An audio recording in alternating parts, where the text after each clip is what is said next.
Growing up in the 80s made me appreciate a specific style of entertainment. The way films were shot, the sound that music had, and the look of video games is something I celebrate to this very day. And if you're a subscriber to this channel, you already know that. But reading books about that time period was never really something I pursued, let alone reading books as a hobby. But after so many of my friends recommended that I read Ready Player One, I took it as a sign and started to read the book in anticipation for the new movie that was coming out. Ready Player One celebrates the past while exploring two main things: gaming and reality. For gaming, it celebrates the adventure you feel when playing a game and defines the mechanics that go into what makes that game work. Whether it's a board game, role-playing game, or a video game, Ready Player One is pretty much a love letter to games that celebrate adventure and fantasy. Games like Key to the Kingdom, Heretic, and Dungeons & Dragons are great examples. The book uses common gameplay elements like level ups, hit points, and extra lives as a storytelling device. As for reality, it illustrates our desire to escape reality by replacing it with a false one. And Ready Player One explores each of them equally. There's one word that best describes both of those themes: simulation. And virtual reality is the vehicle, a tool that has become pretty popular in real life. Just this past week at my job, I shot 2 stories about virtual reality. One story was about how hospitals are now using VR for medical simulation. The other story that used VR was a construction tour, and it let employees take a virtual stroll through the halls of their new building. VR is everywhere, especially when it comes to gaming. If you grew up in the 80s and 90s like me, then you got to live through an important period in gaming history. One of my favorite first-person shooter games growing up was Heretic. The game used a modified version of the Doom engine, but it was one of the first games to give you the ability to look up and down. Doom and Duke Nukem locked your eyes straight ahead, which can sometimes take you out of the experience. Just having the ability to look up and down was a big deal, giving the player a feel of walking in a virtual space. Of course, the first games to use virtual space were board games. Adventure awaits within a maze of monsters and magic. The rewards are dazzling. In a big way, video games have replaced the board game. And not just video games, some of the first were actual video games. VHS video games included a cassette that played in your VCR to guide you through the experience. Have you the courage to go beyond the gates? Beyond the Gates was a film that explored these types of games perfectly. It was based off the classic VHS game Nightmare. The interactive video board game Nightmare. The gatekeeper will talk to you. So here we are going into virtual space, and here I want to show you a little application where we've got a car. Virtual reality made its first big push in 1991. But I know what you're thinking. Virtual reality has been around since the 70s. We all remember seeing it used in the Star Wars Holiday Special. You definitely watched that, right? The whole program, I'm sure.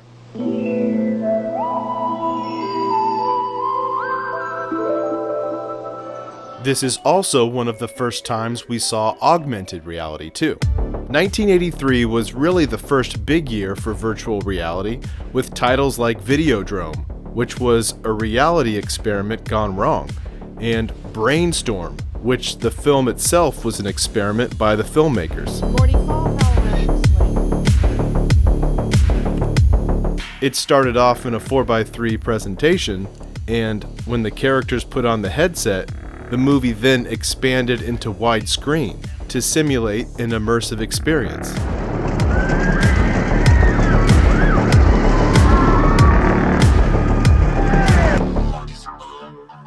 Both films were pretty high concept. But let's jump to the 90s, where VR really made its first real entrance. Nintendo gave us the Virtual Boy in 1995.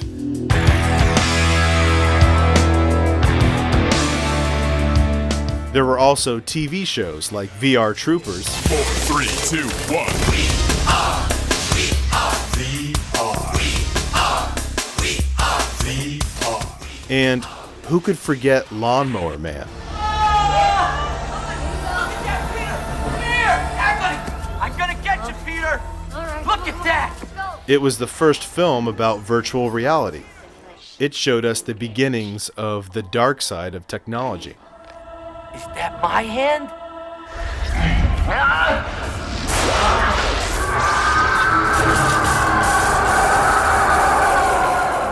The film was rated R, so I wasn't able to see it as a kid. I had to settle for the Lawnmower Man ripoff called Arcade, which was a VR movie for kids. It was a typical full moon production, complete with cheap effects and a ridiculous plot. You could tell it really wanted to be cutting edge. I remember thinking the effects at the time were pretty good, which now is ridiculous. Of course, this all looks extremely dated today. But things started getting real with the turn of the century. Is this the real life? Is this just fantasy? Living out a fantasy life never looked so believable. In the 21st century, it was a consistent theme. We saw it in The 13th Floor and The Matrix, where characters existed in a virtual world.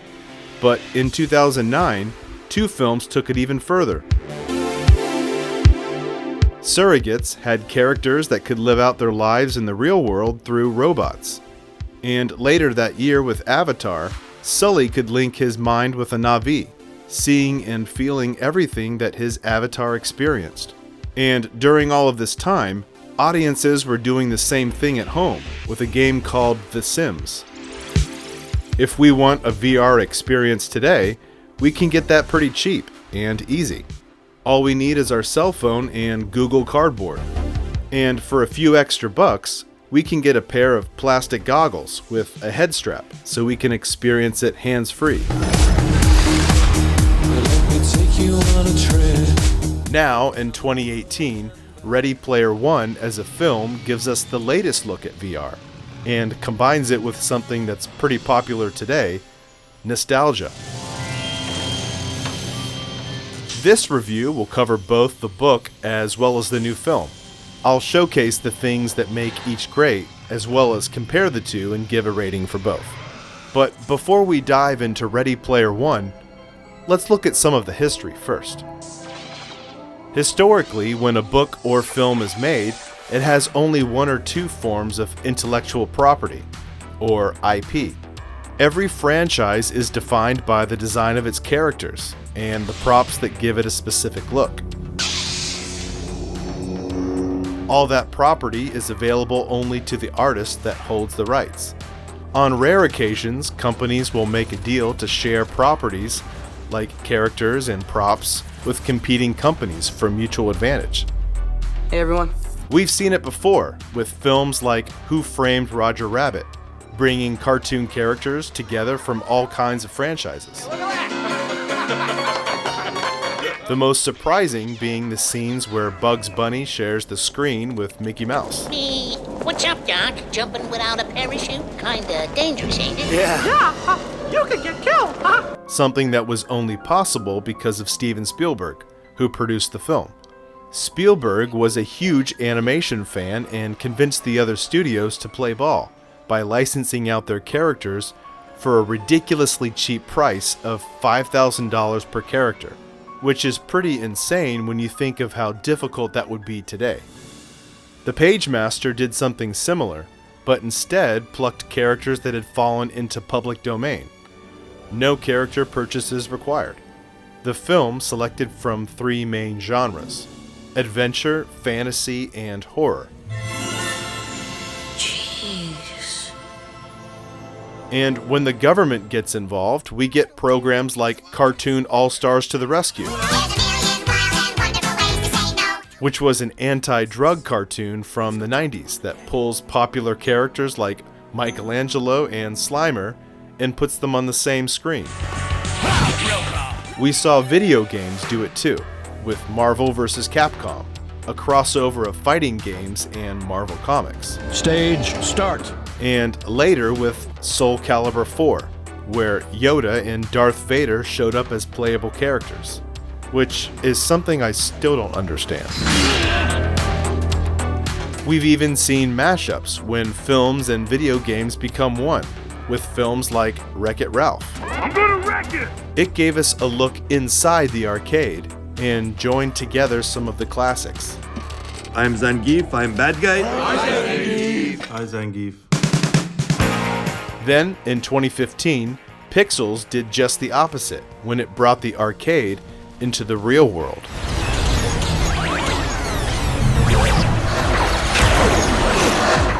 We saw characters like Pac-Man, Frogger, and Donkey Kong.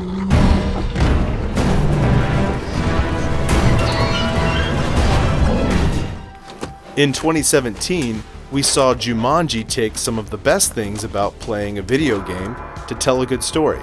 A game for those who seek to find a way to leave their world behind. Jumanji. Using elements like non-playable characters, or NPCs, extra lives, and player stats, which reminded us why gaming is so appealing in the first place. Climbing, speed, boomerang. I hate this game. Now, in 2018, we get two films about video games that are practically back-to-back. Ready Player One, obviously, and then 2 weeks after, Rampage, which, like Jumanji, also stars Dwayne Johnson,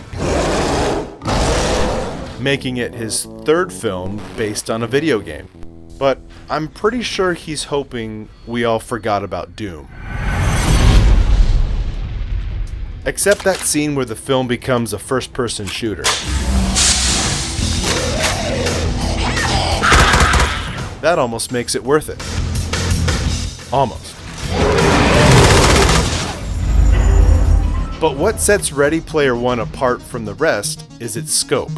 The story uses virtual reality to do some amazing world building, but it also gathers up some of the most iconic characters from pop culture to play in that world. In a time where VR is extremely popular, it makes perfect sense. And it's in the very capable hands of Steven Spielberg, who's used to convincing other companies to share their characters, because he's done it before, with Roger Rabbit.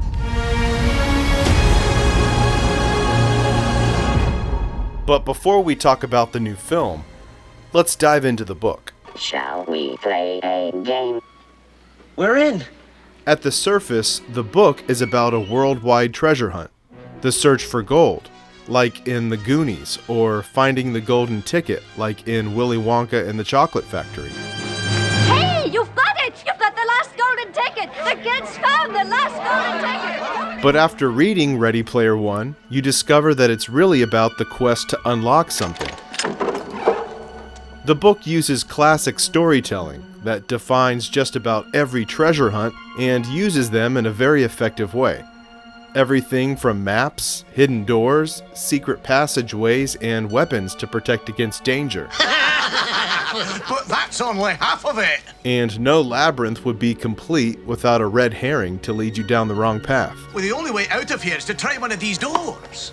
One of them leads to the castle at the center of the labyrinth, and the other one leads to certain death. Ooh. It reminded me of watching films like Labyrinth, where the main character has to escape the maze in order to learn a deeper truth about themselves. I think I'm getting smarter. This is a piece of cake. Opening gates plays a big part in the book, and gateways have been used as a storytelling device since the beginning of time. They can be used as a rite of passage or a device to test whether a character is worthy. Which makes me think of the never-ending story. Is that the Southern Oracle? Oh no! It's the first of the two gates you must pass through before you reach the Southern Oracle. Opening a gate can also be a great visual to show achievement.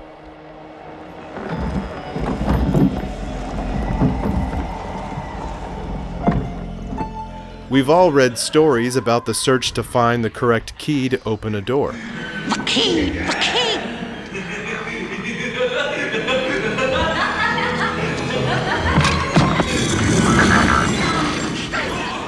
As each key is found, it gives the player hope to eventually open the final door that leads to the prize.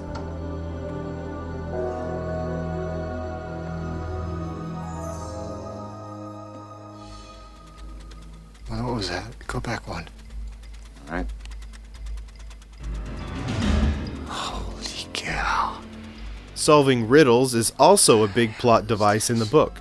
I kept thinking about one of my favorite episodes from Batman the Animated Series. But you've got to solve all these riddles. The Riddler forces Batman and Robin to play a game. They have to journey into the center of a maze, solving riddles along the way. We've got to use one of these keys. Yes, but which one? And why are they labeled A, C, and D? A similar idea used in Ready Player One. Look out!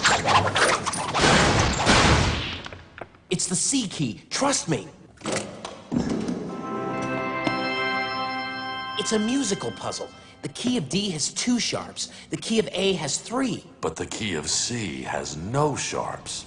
Some riddles can only be solved with the right combination of You were keys, standing in the cavern of the evil wizard. which harkens back to classic text adventure games, which reminded me of Cavern of the Evil Wizard from the movie Big. What do you want to melt him with? What do you think I want to melt him with? In Ready Player One, we follow the journey of a kid named Wade Watts in the year 2044, a time period where virtual reality has replaced the real world. This new reality is called the Oasis, which originally started out as a video game and gradually evolved into a global network. People strap on their VR goggles and a pair of haptic gloves and log into a place where they can not just play games, but where they can go shopping, socialize, and even do business. In the real world, the ongoing energy crisis prevents people from living a normal life. The Oasis quickly became the single most popular use for the internet. Whenever Wade logged in, he would hear this classic phrase from The Last Starfighter. Greetings, Starfighter.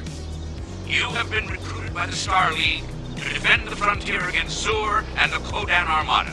Yeah.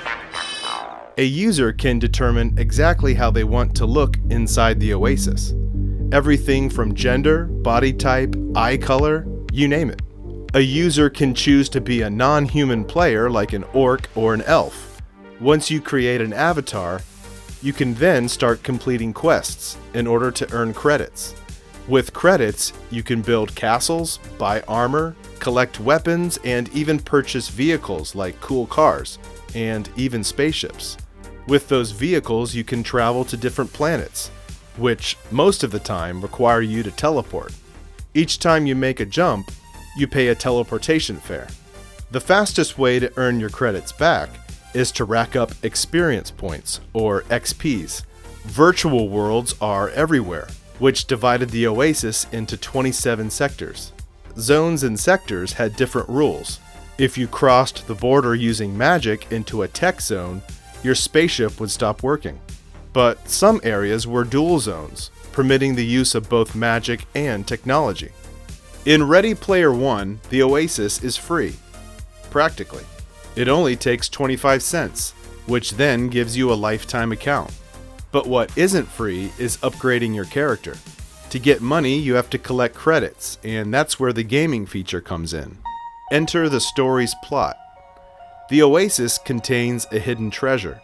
The game's designer, James Halliday, hid an Easter egg inside the game just before he died.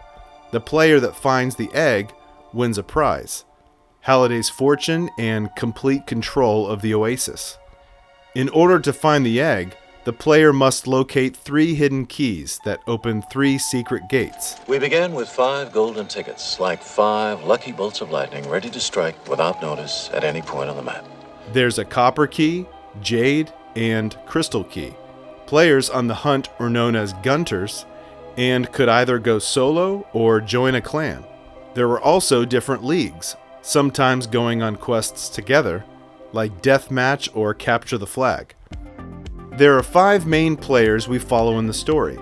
Wade's avatar, called Parzival, along with H, his best friend, and Artemis, his love interest. Dido and Shoto are the other 2 players that make up what is called the High Five.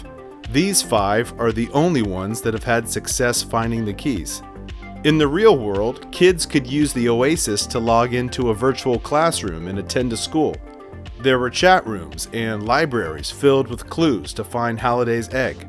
In order to find it, Gunters would study everything that James Halliday loved from the 80s, searching for clues to the egg's location, which is one of the best features of the book, the references to pop culture.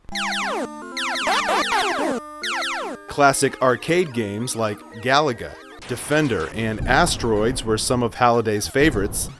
Other games like Contra, Golden Axe, and Smash TV showcased things that would later be used to win Halliday's game, like level ups and extra lives.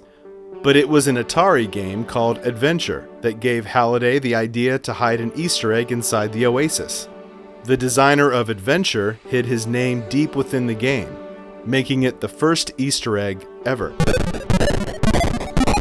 Halliday also drew inspiration from the actual contest from the Sword Quest series. It was the unofficial sequel to Adventure. Earthworld, Fireworld, Waterworld, and Airworld made up the games included in the contest. The prizes for the winner of the contest were actual trophies made of gold. To me, this is the spirit of what makes Ready Player One great, the fantasy. Going on a quest, fighting monsters, and collecting treasure. Elements you find in games like Key to the Kingdom, which has a pretty appropriate title when it comes to Ready Player One.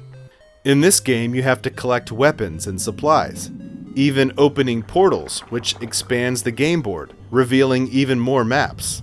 Speaking of maps, my favorite chapter of Ready Player One has the Tomb of Horrors, where Parzival found the first key. It was taken from a Dungeons & Dragons module, which I happen to have a copy of. Tomb of Horrors is a classic. Deep inside the maze, the key is being guarded by a demi-lich. To refresh my memory, I looked up Lich in the D&D Monster Manual. A Lich is an undead wizard. In the notes, it said they should be avoided at all costs. I have 2 editions of the D&D Manual.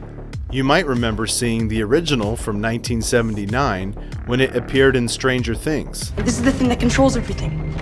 Like the Mind Flayer. It's fun to compare that art with the most recent release from 2014. In order to find the first key, you had to defeat the Demi-Lich in a game of Joust, which was a classic arcade game from 1982. In order to clear some gates, the player must complete a flick sync, which is a movie simulation that requires a player to recite dialogue from a specific film. War Games, starring Matthew Broderick, was the first film used in the game. Then, during the third gate, Monty Python and the Holy Grail was another film that was used. Whoa now! The other type of game required to open a gate was the Dungeons of Daggerath, which was a text adventure game. It's the kind of game where you type in commands like turn left or get torch to advance the game. Sometimes it's not the games themselves that lead you to a key, it's the art from the game's poster. Zork held an important clue that answered one of Halliday's riddles. It all comes together in the book's end battle. Starships from everywhere surrounded the planet as an army of classic characters fought in front of Castle Anorak. My favorite fighters were Leopardon and Ultraman. Overall, I give the book an A. Even though making time to read books hasn't been my thing, this makes me want to do it more. Now, let's talk about the film. Help us save the Oasis.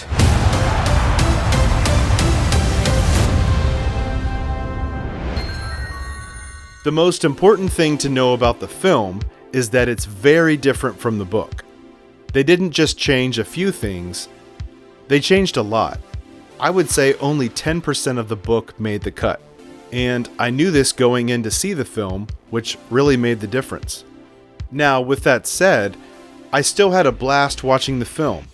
I almost treat them as two completely different stories. Ready Player One as a film has almost nothing to do with playing a video game, unlike the book. The only exception would be the opening race sequence, and that wasn't even in the book. The film just doesn't feel like a game. The players don't go on a quest to earn experience points. They don't solve riddles, defeat monsters, or collect treasure either. The film is really about exploring a virtual world with your friends, and a social commentary on our society. The big letdown for me was there was no fantasy. Those things were my favorite parts of the book. The story wasn't the only thing that was changed. Some of the characters got major makeovers as well. Instead of H being human like in the book, he's been reimagined as a cyborg and resembles an orc. But the most significant change was the way the game was played. Instead of opening gates, players had to win challenges. What made up for some of the changes were the Easter eggs. The battle at the end was full of them.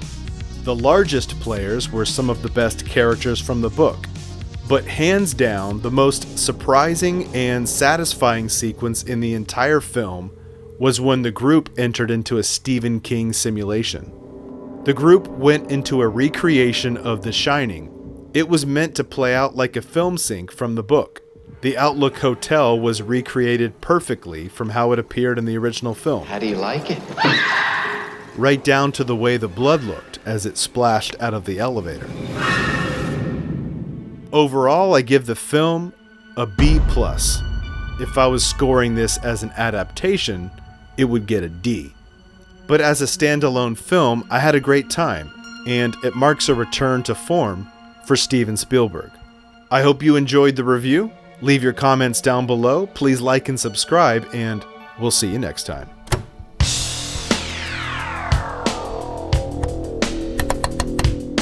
A Monday warrior, mean stride. Today's Tom Sawyer, mean.